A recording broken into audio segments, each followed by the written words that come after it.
Benvenuti agli incontri di presentazione del premio Trieste Next Science Book of the Year, iniziativa speciale dell'edizione 2024 del Festival della Ricerca Scientifica. Sono Luca, un assistente virtuale generato con l'intelligenza artificiale. Giunto alla seconda edizione, il premio nasce con l'obiettivo di favorire le produzioni editoriali dedicate al mondo della ricerca e della divulgazione scientifica. Presiede la giuria scientifica del premio il magnifico rettore dell'Università di Trieste, Roberto Di Lenarda, che ringraziamo. Nelle prossime ore scopriremo il titolo del libro vincitore della seconda edizione del premio. Domenica mattina la giuria dei lettori, composta da 300 appassionati da tutta Italia, che ringraziamo per la partecipazione, selezionerà il vincitore tra i 5 finalisti scelti dalla giuria scientifica lo scorso mese di luglio. Ecco le 5 opere. L'uomo venuto dal futuro, la Vita Visionaria di John Von Neumann, di Ananyo Bhattacharya, edito Adelphi. Prima del Big Bang, come è iniziato l'universo e cosa è avvenuto prima, di Gianfrancesco Giudice, edito Rizzoli. Storie di errori memorabili, di Piero Martin, edito La Terza. Misurare la storia, la nuova linea del tempo dell'evoluzione umana, di Sara Talamo, Raffaello Cortina editore. E infine Gender Tech, come la tecnologia controlla il corpo delle donne di Laura Tripaldi, edito La Terza. Vi ricordo che l'incontro avrà una durata complessiva di 45 minuti. Un'ultima nota. Ricordatevi anche di controllare il programma aggiornato degli eventi di tutto il festival su triestenext.it. Adesso diamo la parola ai nostri autori. Vi seguirò con grande interesse. Buon ascolto a tutti! Buonasera a tutte e tutti e bentrovati a questo ultimo incontro con gli autori finalisti del premio Trieste Next 2024, Ananyo Bhattacharya. Un applauso per favore. Welcome. Allora, come potete immaginare, il libro è una traduzione di un libro dall'inglese, quindi per facilitare la conversazione questo incontro sarà in lingua inglese. Vi chiedo quanti hanno difficoltà a capire l'inglese? Alzate la mano, per favore. Oh, ok. So we'll have to translate. All right, ok. Allora farò io una traduzione velocemente in inglese di quello che Ananyo ci racconterà. La prima domanda è questa, farò domande sintetiche quindi, che così diamo più tempo a lui di raccontarci. Il libro racconta una biografia che parla di John Von Neumann, definito dai suoi contemporanei l'essere più intelligente mai vissuto sulla Terra, un alieno in grado di imitare alla perfezione gli esseri umani.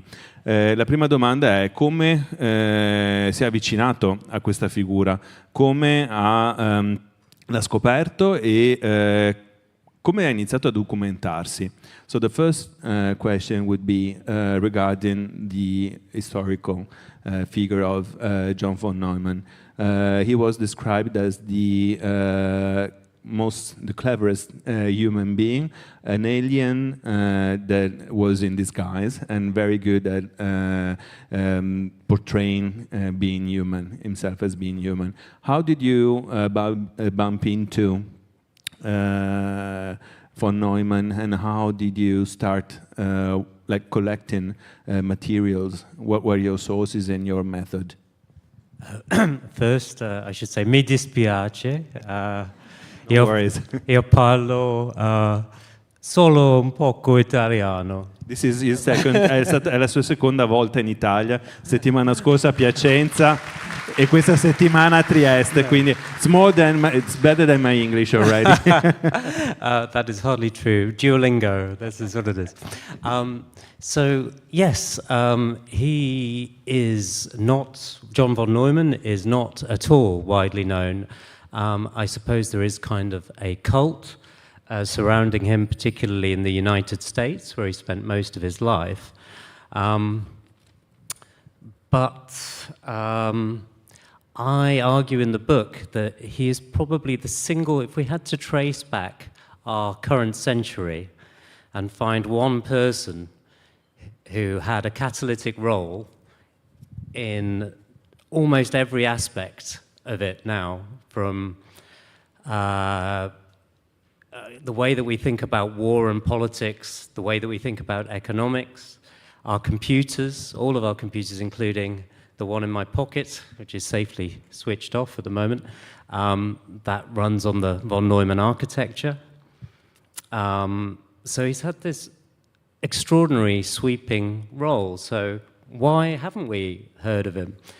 And I think part of the reason was that he was a mathematician, and nobody really likes maths, especially not historians. But what is incredible is that as I looked further and further into this figure, the more I discovered that actually 20th century, and by implication, the 21st century too, there is a hidden history that underlies almost everything: computers, the atom bomb, economics, even our approach to politics, even our approach to life. Underlying it all is mathematics, and that mathematics was dreamed up by this guy. I came across him so about 7 or 8 years ago, before I left to begin work on the book. I was a journalist. I was working at The Economist, and over the years as a science correspondent, the name of John von Neumann, this name, just kept coming up again and again and again. And it wasn't just in science, but also the economics correspondent would mention his name. A Nobel Prize would come along in economics. Many of them were in game theory. Von Neumann would come up again. In quantum theory, some of the questions that are now being asked about the meaning of quantum theory, again, at the root of it is John von Neumann. So I started wondering, has somebody written a book about this guy? Who is this guy? And I did some research, and there was indeed there was a biography written by Norman McRae, who, by complete coincidence, was an editor at The Economist many years ago. And he had written a biography. But the biography was, I think it came out in 1990, and it was good on the personal aspects of von Neumann, because he was able to speak to some of the living friends and relatives at that time.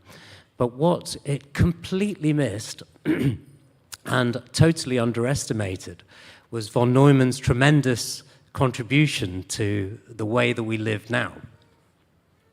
And this to me felt like a story that needed to be told.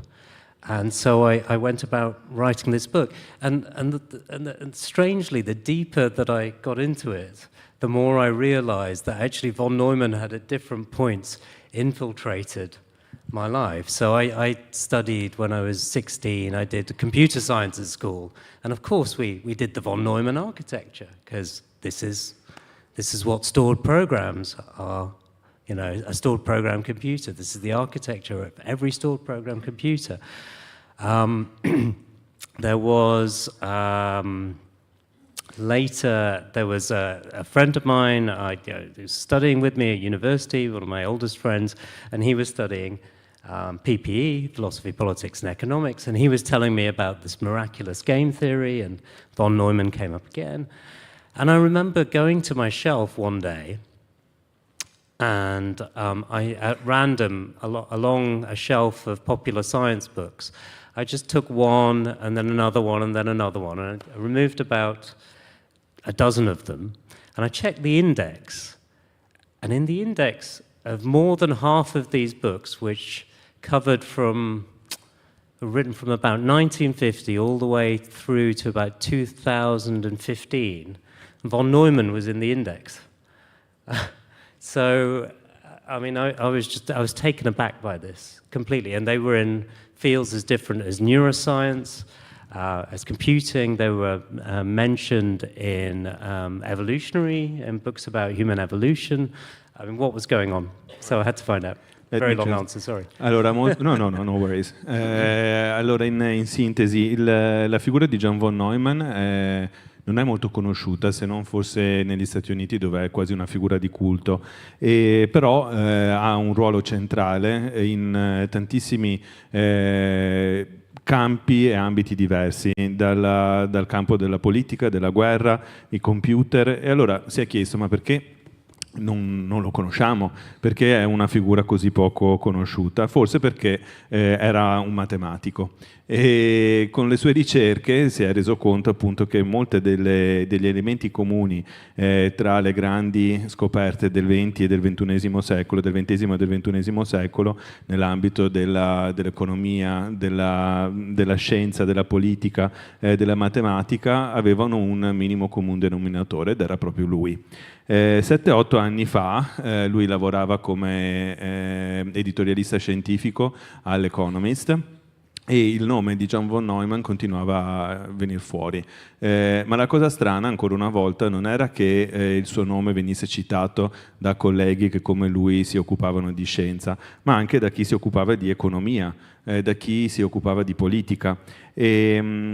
Allora ha iniziato a documentarsi. C'era una biografia di un suo collega sempre che lavorava all'Economist, che però era molto buona e solida dal punto di vista della vita personale di Von Neumann, ma non di tutti i traguardi e di tutti i campi in cui lui eccelse nella sua vita e che influenzò in maniera molto forte. E da qui l'idea quindi di scrivere il libro. Tra le altre cose, poi, un elemento personale è che lui stesso, il nostro autore, Ananyo Bhattacharya, si rese conto di avere tantissimi punti di contatto con Von Neumann di cui non si era mai reso conto. Sin dall'adolescenza il suo nome era immesso nei suoi studi. Un suo amico che studiava filosofia, business ed economics all'università gli parlava di John Von Neumann. Un giorno, guardando una mensola, ha tirato fuori una decina di libri dalla mensola, e tutti di ambiti completamente diversi, tutti avevano tra i riferimenti bibliografici John Von Neumann. Allora da lì è nata l'idea di scrivere un libro. Allora la domanda successiva è: proprio perché è così poco conosciuto, però ha raggiunto dei traguardi veramente di eccellenza incredibili, se ci racconta un po' questa figura. So the following question, of course, is: considering this cult figure, John Von Neumann, you mentioned his accomplishments. Would you guide us in getting to know a little bit more about him and what he did in his lifetime? Yes, we'll have to do it very quickly. So he was a child prodigy. It was very apparent that he was quite different from everybody else. He was brought up in this wealthy Jewish family in Hungary, and he devoured books. He knew ancient Greek. He had very good home tutoring, but he was always a cut above, and his mind was lightning fast. Absolutely unimaginably fast. I mean, not just calculations, but his mind seems like a sort of logical bulldozer. If he can put any problem, if he could break it down into its logical parts, take it apart and solve it. So, what is the solution to a game? What is the winning strategy to a game? What is the mathematics of conflict? All of these questions which for centuries philosophers and other mathematicians had grappled with. It took von Neumann to come along and actually do the vital proof. It was called Minimax, and that was the beginning of game theory. And he did that when he was sort of 26, I think. He was never content with just settling on any one field. He moved throughout his life from field to field, and I see a few traits actually that stood out for me. How was he able to apply himself? Why was he interested in applying himself in so many different ways? And also, what gave him this incredible foresight that he chose fields that people thought were essentially impossible. They thought they were impossible to solve, and then he made he solved them. He showed some important step forward, and then other people were able to build on his work. Well, first, of course, he was tremendously clever, but, you know, he is seen as this exceptional figure, IQ off the scale, but I would say that that is only one part of the answer, right? He was known to be cleverer than Einstein. He was a faster brain than Einstein. He worked at the Institute for Advanced Study. Everybody who knew them both said von Neumann was just, you know, unimaginably faster than everyone, and even faster than Einstein. But, for example, if you know the name of Terence Tao now, Terence Tao probably has, in terms of a mathematical brain, he probably is comparable to von Neumann's intelligence, right? So that, and yet Terry Tao is very focused on his area of mathematics. He doesn't dabble as widely as von Neumann. So a second part of that is his cultural and family upbringing. So his father was an investment banker, and questions of money and investment, they were discussed at the dinner table along with cultural questions and questions about science. And they had some of the premier figures in science of the day that would sit at the dinner table, and the three boys, von Neumann was the eldest of three brothers, would sit there, and they'd be invited to ask questions and grill these unsuspecting guests. So from day one, he had this very practical upbringing. And we know later on, when he is supervising his own computer project, he shows this astonishing management capabilities, right? You don't associate that with mathematicians. I mean, Alan Turing's name is often associated with the computer, but Alan Turing was not a manager, right? So there are these, and of course then there's the third thing, which is historical accident. He came along, he was the right person at the right time. He came along when science, there was quantum mechanics, science was going through a revolution. There were two great wars. The atom bomb was invented, and the computer sprang out. And this is something that is often covered up. The modern computer really sprang out of humanity's interest with building huge bombs. And von Neumann was at the thick of it, and he seemed to just crop up in every single place. So we begin when he produces his first mathematical paper at 17, and he engages with the biggest mathematical problem of the day, which was in set theory. Set theory was the language, and it still is, the language of mathematics, and it had run into huge paradoxes. There were problems, and straightening these things out was considered the problem of the day, and von Neumann contributed to it at 17, and later Alan Turing and Kurt Gödel would too. From there, he went to Göttingen, which was the center of mathematics in the world at that time, to study under Hilbert. By coincidence, another guy's there, he's a year older. He's called Werner Heisenberg. He's also a bit of a child, a boy wonder. And Heisenberg, within months of von Neumann arriving, has invented quantum mechanics, right? And von Neumann's there, and he just says, okay, this is mathematically not rigorous. So he lays the foundations over about 10 years of the mathematics of modern quantum mechanics in Hilbert space. And then he is so prescient, I mean, he used to read a lot of history, that he's already, by the 1930s, he's in letters, he's forecasting that there will be another great war in Europe. He also says that it's very likely that the Jewish people of Europe will be rounded up and murdered. And he expresses these, and partly because he sees this coming, but partly because positions in Germany for Jews, even of his stature, were hard to come by in mathematics. He left, and he was invited to go to Princeton, and he ends up in America. And to prepare for the war, he starts to make himself into an expert of explosive charges. As a result of that, when the war starts, he's sent on a top-secret mission to the UK to work for the Royal Navy, but he's recalled by Oppenheimer, who writes to him. Now remember, Oppenheimer had practically the best brains on the planet to build the atom bomb. He was at Los Alamos. He had Fermi, right? But in his letter to von Neumann, what Oppenheimer writes as, we are in what can only be described as desperate need of your help. Now you must think about what kind of a person von Neumann must have been that Oppenheimer had to write to him in this way.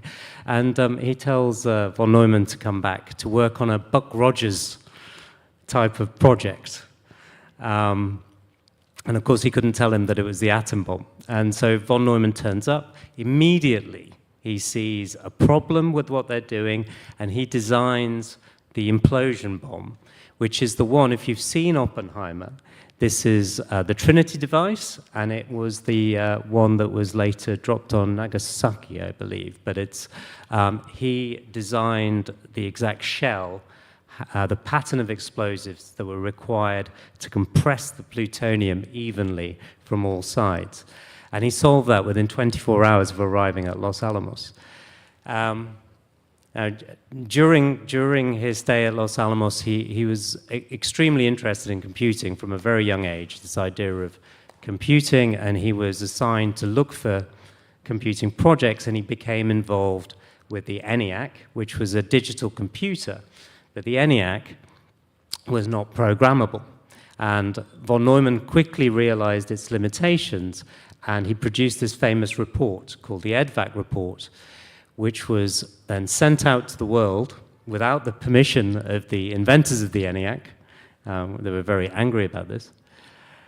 And this became the template for computers around the world, and it remains so largely today.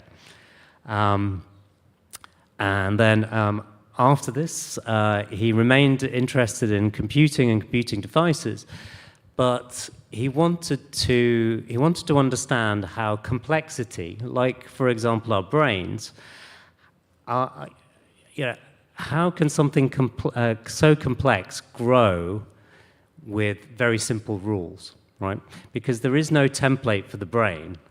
There must be rules somewhere, in our genetic code that lay down one step after another.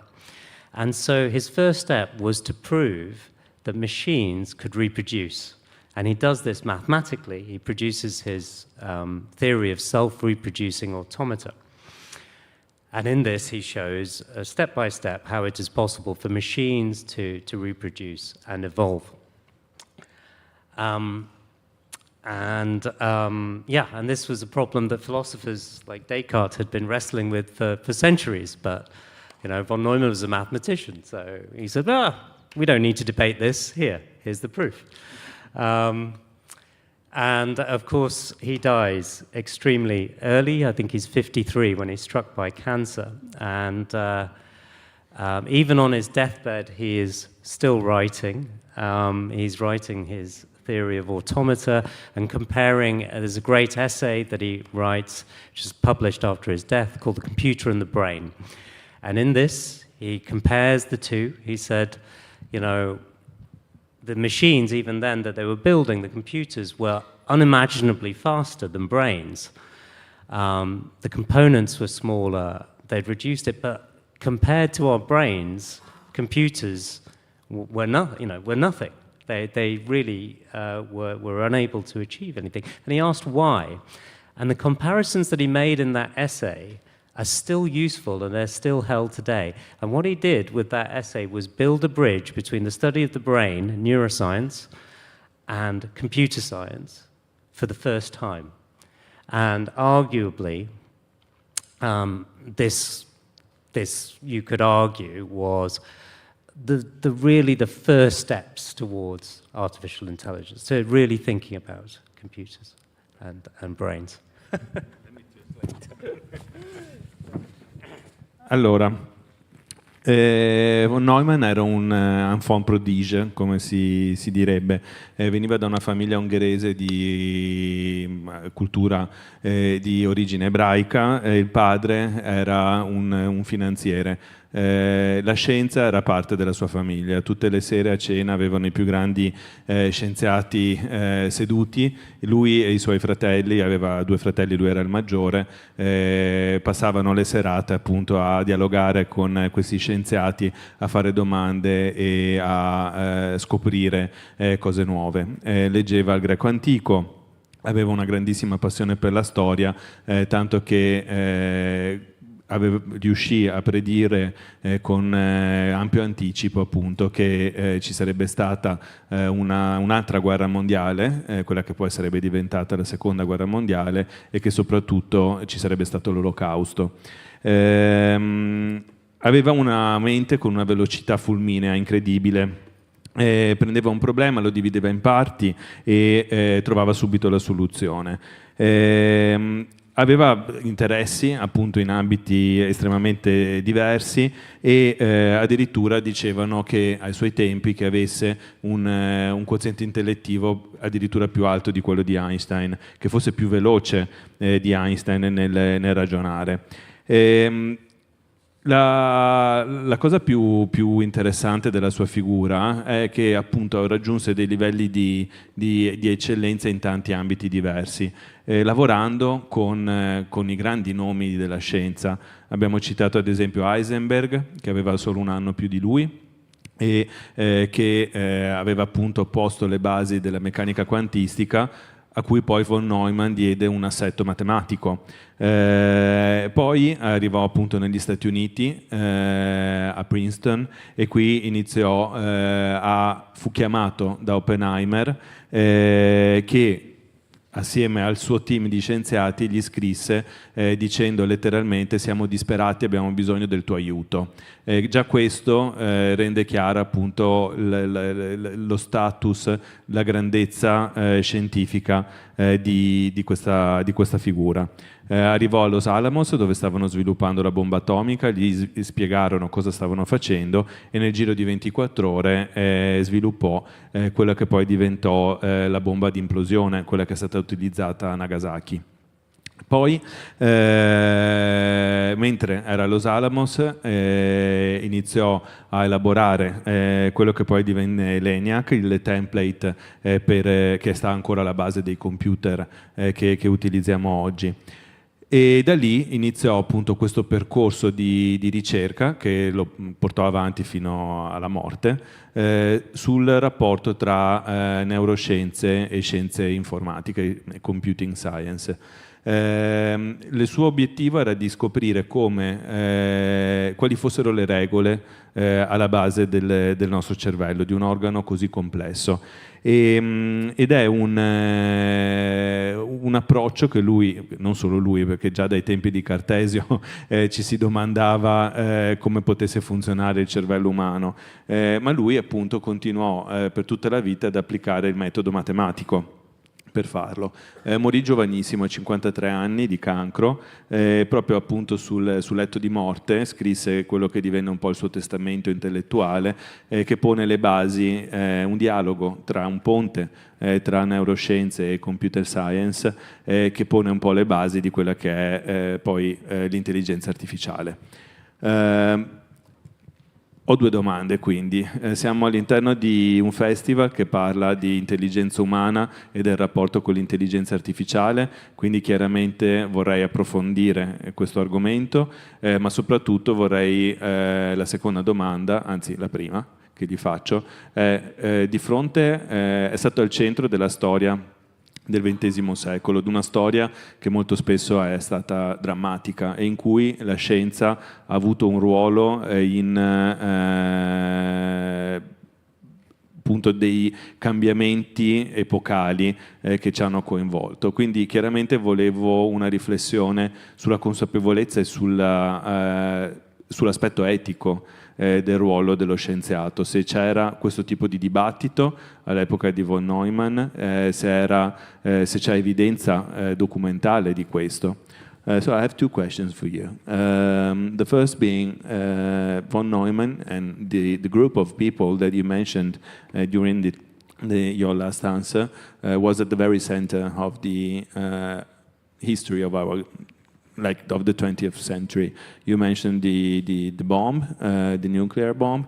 So I would like you to further elaborate on the ethical dilemmas, whether you have the feeling that there was any discussion about this, about what they were doing, and the disruptive potential that what they were doing could have had on world's history. And the second being, well, I would like to focus a little bit more on AI. You mentioned artificial intelligence, and is somehow connected to this.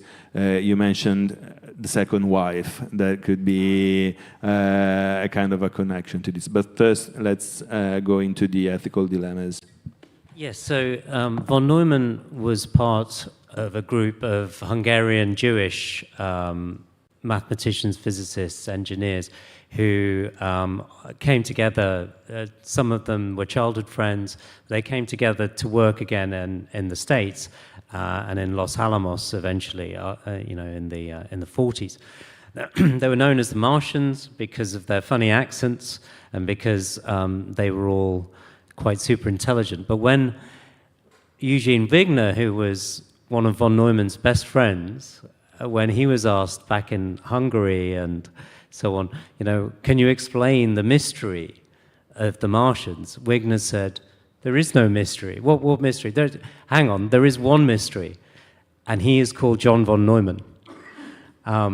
So even amongst their number, von Neumann was considered special. Rule unto himself.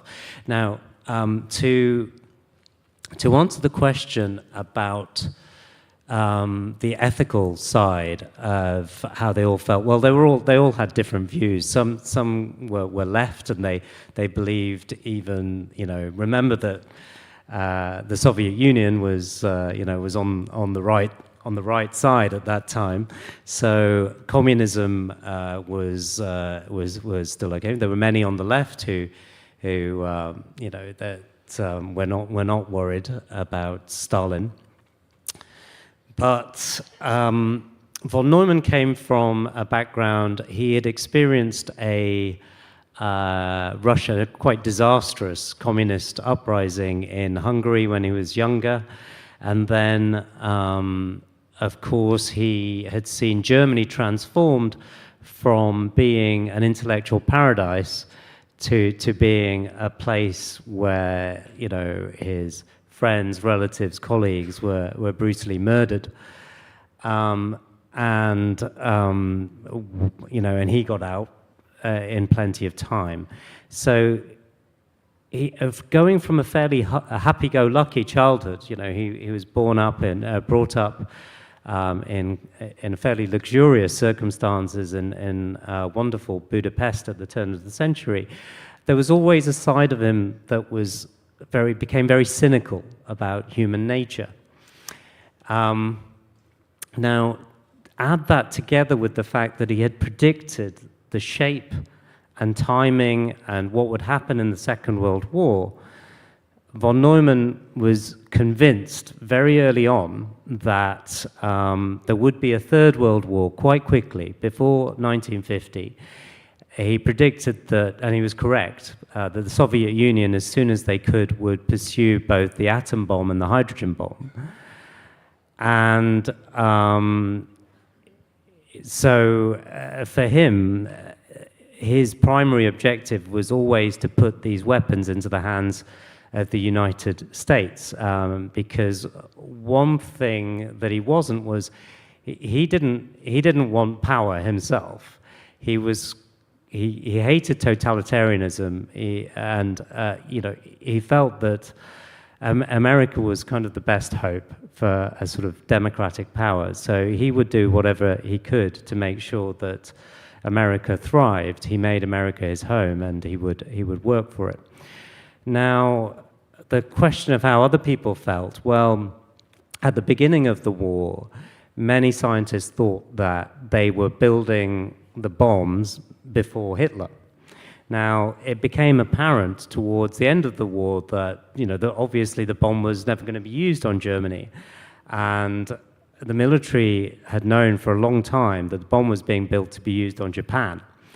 And when this started coming out, people became uncomfortable. But I think this is incredibly difficult to understand, especially if you're a non-scientist. But within Los Alamos, for many, this project was an intellectual game. They were racing to build something, partly, obviously, because they didn't want Hitler to get his hands on it, but partly because it was a challenge. I mean, we know, if you've seen the Oppenheimer movie, you'll know that Teller, another Hungarian, one of von Neumann's friends, was desperate to build a hydrogen bomb. And Oppenheimer is portrayed as holding him up, or Teller thinks that that's the case, and there's this, incredible case where Oppenheimer's sort of branded a traitor very unfairly.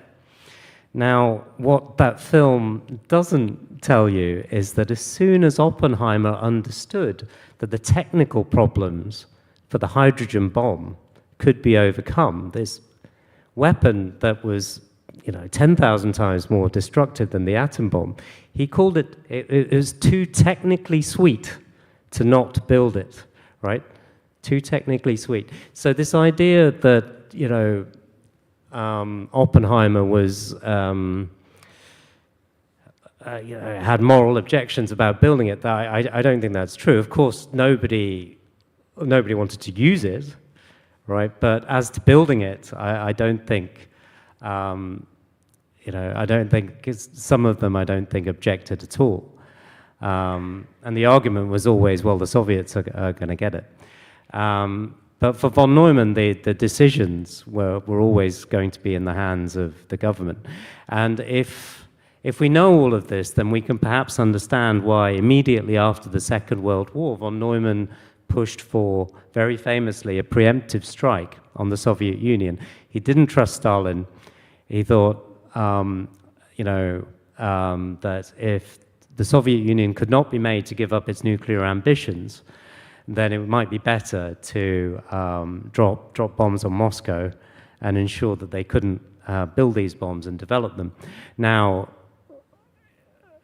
in the light of the fact that he thought that Third World War was coming, you can begin to understand the clarity of his thinking. And, we are, at least so far, we're grateful that he was wrong, that there was no Third World War before 1950.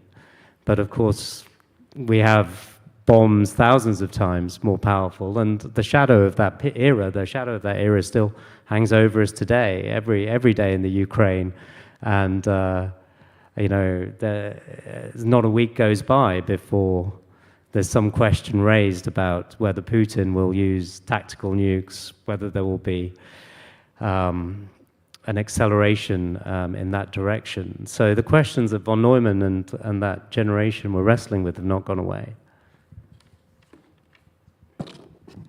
Faceva parte di un gruppo di scienziati di varia estrazione, insomma si occupavano di cose diverse, erano tutti ebrei e di origine ungherese, e si chiamavano i marziani, probabilmente per il loro accento, perché parlavano inglese con un accento strano. Quando si ritrovarono a Los Alamos per costruire la bomba atomica, ognuno prese una posizione diversa e avevano anche delle posizioni etiche differenti. Ricordiamoci però che quelli erano gli stessi anni in cui l'Unione Sovietica veniva considerata essere dalla parte giusta e quindi dovesse essere sostenuta. Lui invece, von Neumann, aveva un atteggiamento abbastanza cinico perché aveva avuto un'infanzia molto agiata in Ungheria, a Budapest, però aveva vissuto prima l'avvento del comunismo in Ungheria e poi in Germania, aveva visto la Germania trasformarsi da un paradiso per la ricerca, un paradiso intellettuale per la scienza e per la cultura, e nel giro di pochi anni era diventato un posto dove gli scienziati e i suoi amici venivano uccisi per la loro origine e per la loro discendenza. Per questo mantenne sempre un atteggiamento molto, molto cinico. Il suo atteggiamento, dato che tra le altre cose aveva previsto, oltre alla seconda guerra mondiale, aveva previsto che negli anni 50 ci sarebbe stata la terza guerra mondiale e che soprattutto gli Stati Uniti, l'Unione Sovietica avrebbe subito costruito la propria bomba atomica, la propria bomba di idrogeno, allora lui si mise al servizio del governo americano. Per lui, che aveva scelto gli Stati Uniti come la propria casa, il governo americano era un esempio di democrazia e quindi decise di mettere le proprie competenze al servizio appunto della democrazia. Un elemento però che bisogna sottolineare è che nel gruppo di Los Alamos gli scienziati che lavoravano consideravano lo sviluppo e la costruzione della bomba atomica quasi come una sfida intellettuale e non pensavano che questa sarebbe stata poi utilizzata veramente. Quindi l'obiettivo non era tanto, la discussione era più sul arriviamo fino alla fine della costruzione e non sul la useranno o non la useranno.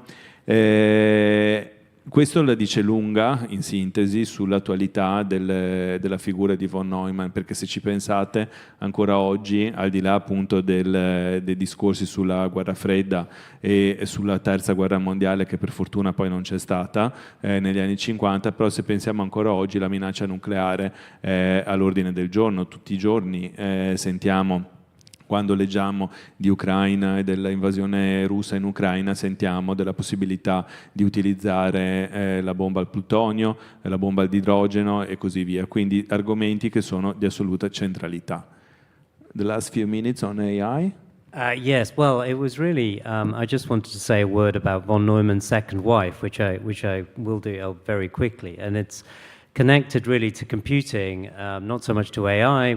His connection to AI is a bit tenuous, but it relates to the computer and the brain, this essay and these lectures. But Clara Dan was his second wife. Von Neumann's first wife left him because she was bored. He was thinking too much about mathematics. They had a child, Marina, who is brilliant and still with us today. She was an economist. His second wife was another Hungarian, Clara Dan. Now, if I ask the audience who wrote the first computer program, then maybe some people will say Ada Lovelace, right? But the fact is, Ada Lovelace wrote an algorithm for a computer that was never built, right? Who wrote the first proper modern computer program? That was actually Clara Dan. We've only discovered this in the last few years. Historians who raked over some of the archives found her handwritten code. It was 800 lines long, and 800 lines, and it was the first ever computer simulation, and it simulated the inside of an atom bomb, and it was accurate. They were doing that to build better bombs. Now, this is the first modern computer program because the ENIAC was not a modern computer, but Clara Dan, together with von Neumann and others from Los Alamos, rewired the ENIAC into a very primitive, stored program modern computer that could run any program, like the ones today. And she wrote the first program for it. And I think that's absolutely phenomenal. And that program ran 3 months before the Manchester Baby's first program, which was Manchester Baby is widely acknowledged to be the first proper electronic stored program computer, but its first program only ran 3 months after Clara's program. The Manchester Baby ran through, I think, 30 instructions to find the highest factor of a large number, which my son could have done when he was about 10. Clara Dan had a program that simulated the inside of an atom bomb. So I just wanted to put her name out there. Allora, è interessante parlare allora, lui non si occupò tanto di intelligenza artificiale quanto proprio di computer science, e da questo punto di vista è interessante parlare della seconda moglie. La prima moglie l'aveva lasciato perché lui era troppo focalizzato sulla matematica e quindi lei si annoiava, ma la seconda moglie è veramente una figura fondamentale nella storia della computer science, è Clara Dunn. Se dovesse chiedere a tutti voi chi è che è stata la prima persona a scrivere codice per i computer, probabilmente tutti direste, o molti direste, Ada Lovelace. Però lei di fatto scrisse il primo algoritmo che non venne mai utilizzato su un computer. Facendo invece ricerca in archivio sono state ritrovate 800 righe di codice scritte a mano, con appunto il cui autore, la cui autrice anzi era la seconda moglie di Von Neumann. Il codice appunto che era scritto, il codice descriveva il funzionamento dell'interno di una bomba atomica ed era estremamente accurato. Questo successe circa 3 mesi prima dei Manchester Babies e del programma appunto che loro svilupparono. Il programma dei Manchester Babies aveva 30 istruzioni, riusciva a rispondere a una trentina di comandi, più o meno quello che suo figlio riesce a fare a 10 anni. Invece appunto il programma e il codice scritto dalla seconda moglie appunto di Von Neumann era il programma che descriveva il funzionamento dell'interno della bomba atomica, quindi è un elemento interessante da mettere in luce. Credo il tempo è finito, time's up, leggiamo qui, però se c'è almeno una domanda dal pubblico io vorrei condividerla con il nostro autore. Our time is up, but I'm asking if there's any questions from the audience. Allora, se ci sono domande abbiamo tempo. Alzate la mano, altrimenti il nostro autore si fermerà qui con there's a question over there. In italiano o in inglese per favore. In English, please. Go. Okay. We are living in a time when where is the necessity of publish or perish. Von Neumann has been a very peculiar person, and the question is a person to admire, but is an example to follow or not, or to avoid? È un esempio da seguire, da imitare o da evitare al giorno d'oggi? Von Neumann. I think that's a great question. Of course, academia is now it's an almost industrial endeavor. It's funded in massive quantities. The way that people are promoted, the way that citations and so on are counted, the way that funding is allocated. These were different times. But also, I think we do have to look amongst mathematics. When mathematics applies itself, we get artificial intelligence. We get terrible things too. We get the bomb, but behind much of the progress that's been made in the 21st century is maths, and in the 20th century too. I think that's underappreciated. So I think should mathematicians think about problems in the wider world? I think they probably should, and many do. But I think there was a cluster of possibilities in that 20th century before science just exploded. It became so hyper-specialized that I think even a Von Neumann, a Terence Tao, would find it very difficult to contribute at the cutting edge of so many different fields as he was able to. So he was very much a figure of his time, as I said, the right person in the right place, at the right time. La matematica in sintesi ha un ruolo fondamentale nel XX secolo, è vero che ha dato la bomba atomica ma ha dato anche l'intelligenza artificiale, quindi quello che si dovrebbe fare è piuttosto promuovere lo studio della matematica e promuovere un'applicazione di metodi matematici e riconoscerne il ruolo. la scienza è molto cambiata, siamo al giorno d'oggi, la scienza è quasi diventata industrializzata nel modo in cui si gestiscono i fondi, nel modo in cui si gestisce la ricerca. Probabilmente anche figure geniali come Von Neumann al giorno d'oggi avrebbero problemi perché non riuscirebbero a gestire tanti ambiti di competenza e di eccellenza come invece veniva fatto all'epoca. Okay. So thank you very much for joining us here in Trieste Next. Grazie mille. Thank you very much. Thank you. This is the final presentation with the 5 finalists. So now it's your turn. Tomorrow morning at 8:30 we'll open the polls, and by 11:30 we'll get to know who the winner is. So good luck, enjoy your time in Trieste, and we'll see you tomorrow morning. Allora, giusto Thank you very much. Thank you everybody. Thank you for Grazie, coming. thank you very much. Per concludere è il vostro turno adesso. Questa era l'ultima presentazione con gli autori finalisti del premio Trieste Next 2024.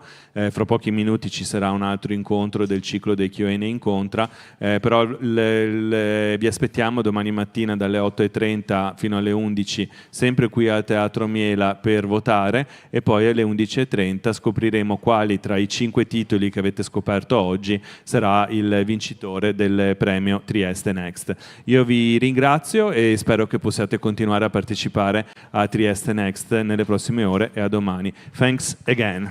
Thank you.